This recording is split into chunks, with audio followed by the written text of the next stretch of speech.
21শে জুলাই শহীদ দিবস সমাবেশের যোগ দিতে এবারে বিশেষ উদ্যোগ গ্রহণ করল উত্তর দিনাজপুর জেলার হেমতাবাদ ও কালিয়াগঞ্জের 3 যুবক।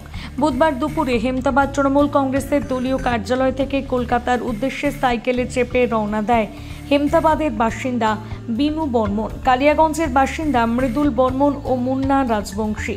এদিন তাদের সব রকমভাবে সাহায্য করার পাশাপাশি এই যাত্রার শুভ সূচনা করেন হেমতাবাদ ব্লক তৃণমূল কংগ্রেস সভাপতি আশরাফুল আলী। তিনি বলেন, সামনে 21শে জুলাই এই দিনটিকে শহীদ দিবস হিসেবে পালন করে তৃণমূল কংগ্রেস। এই দিনে ধর্মতলায় অনুষ্ঠিত হয় মেগা সমাবেশ।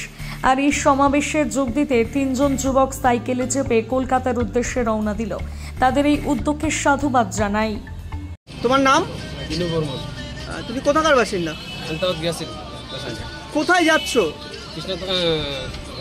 কলকাতা ধর্মতলা 21শে জুলাই শহীদ স্মরণী উপলক্ষে আমরা এখান থেকে হেমতাবাদ ব্লক থেকে কিছু আমাদের এখান থেকে সাহায্য এবং উনি আমার কাকা হিসেবে আমাদেরকে পাঠাচ্ছে। মানে ব্লক তৃণমূল কমিটি পাঠাচ্ছে? কতজন যাচ্ছ তোমরা? আমরা এখান থেকে আছি 3 জন, আর হেমতাবাদ রায়গঞ্জ থানা থেকে যাচ্ছি 2 জন। আচ্ছা, এই যে তোমরা যাচ্ছ সাইকেল চালিয়ে, এরকম দূরে কোনোদিন গেছিলে? হ্যাঁ। আচ্ছা, কোথায় গেছিলে তোমরা? এটা গেল সামনের বছরই তোমরা গেছিলাম কলকাতা ধর্মতলায়। এবছরও তোমরা ধর্মতলায় যাচ্ছ? মানে এই যে সাইকেল চালিয়ে যাবে, কোনো সমস্যা হবে না? সমস্যা তো আশা করি হবে না, কারণ সবাই মিলে আমাদেরকে সাহায্য করতেছে। আশা করি তো কোনো সমস্যা হওয়ার কোনো প্রয়োজন নেই। কতদিন সময় লাগবে? কতদিন সময় লাগবে? মোটামুটি আমাদের 20 তারিখে আমরা পৌঁছে যাব। আপনার নাম? আপনি সংগঠনে কি দায়িত্ব রয়েছেন? আমার নাম আশরাফুল আলী, আমি হেমতাবাদ ব্লক তৃণমূল কংগ্রেসের সভাপতি।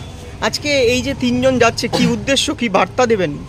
এটা অমর 21শে জুলাই শহীদ স্মরণে আমরা ধর্মতলায় মমতা ব্যানার্জির ডাকে এবং যুব তৃণমূল কংগ্রেসের আয়োজনে আমরা প্রতি বছরে ধর্মতলায় যাই শহীদদের প্রতি শ্রদ্ধা জানাতে। এবারও প্রতি বছরে নয়, এবারও আমরা আজ থেকেই শুরু করলাম। সাইকেল চালিয়ে হেমতাবাদ ব্লক থেকে 3 জন এগোচ্ছে, পিছনে আমরা যাচ্ছি গাড়িতে বা ট্রেনে। আমাদের এখান থেকে 2000-এর মতো মানুষ যাবে। না, এটা কি প্রচারও চলবে পাশাপাশি? প্রচারও চলবে পাশাপাশি। প্রচার তো অবশ্যই, এই প্রচার চলছে মোটামুটি 15-20 দিন ধরে চলছে। এই সাইকেল নিয়ে যাওয়ার এরকম একটা অন্য ধরনের পরিকল্পনা কেন?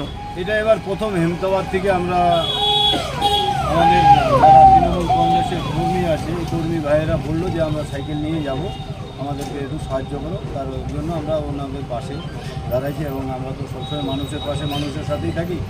এটাও একটা নতুন একটা এবার থেকে শুরু করলাম।